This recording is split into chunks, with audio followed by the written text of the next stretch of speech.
ఈ చిన్న ఉసిరికాయలు ఎంత మిస్టరీ దాగుందో మీకు తెలుసా? రెండు వీడియోలు తెలుసుకుందాం. పురాణాల ప్రకారం దేవదానవులు అమృతం క్షీరసాగరాన్ని గురించినప్పుడు అమృత చుక్కలు భూమి మీద పడి ఉసిరి చెట్టుగా మలిచాయి. అందుకే దీనిని అమృత ఫలవృక్షం అని కూడా అంటారు. సాక్షాత్తు త్రిమూర్తులైన బ్రహ్మ, విష్ణు, మహేశ్వరులు ఈ ఒక్క చెట్టులోనే నివసిస్తారని నమ్మకం. ఎలా అంటే కింద భాగంలో శ్రీ మహావిష్ణువు, మధ్యలో శివుడు, పై భాగంలో బ్రహ్మదేవుడు. అందుకే ఈ ఉసిరి చెట్టును పూజిస్తే సకల దేవతలను ఒకేసారి పూజించినంత పుణ్యఫలం దక్కుతుంది. అలాగే ఈ కాయలో మన ఆరోగ్యానికి ఎంతో హెల్ప్ఫుల్ అయిన విటమిన్ సి కూడా ఉంది. ఈ పండు తినడం వల్ల మన రోగ నిరోధక శక్తి చాలా మెరుగుపడుతుంది. అలాగే ఈ చెట్టు నుంచి వచ్చే గాలి ఎన్విరాన్మెంటల్తో పాటు మన ఊపిరితిత్తులను కూడా క్లెయిమ్ చేస్తుంది. అందుకే కార్తీక మాసంలో ఉసిరి దీపాలు కూడా వెలిగిస్తారు.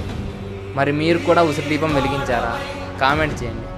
అలాగే ఇలాంటి మరిన్ని మిస్టీరియస్ అప్డేట్స్ కోసం ఫాలో మై పేజ్.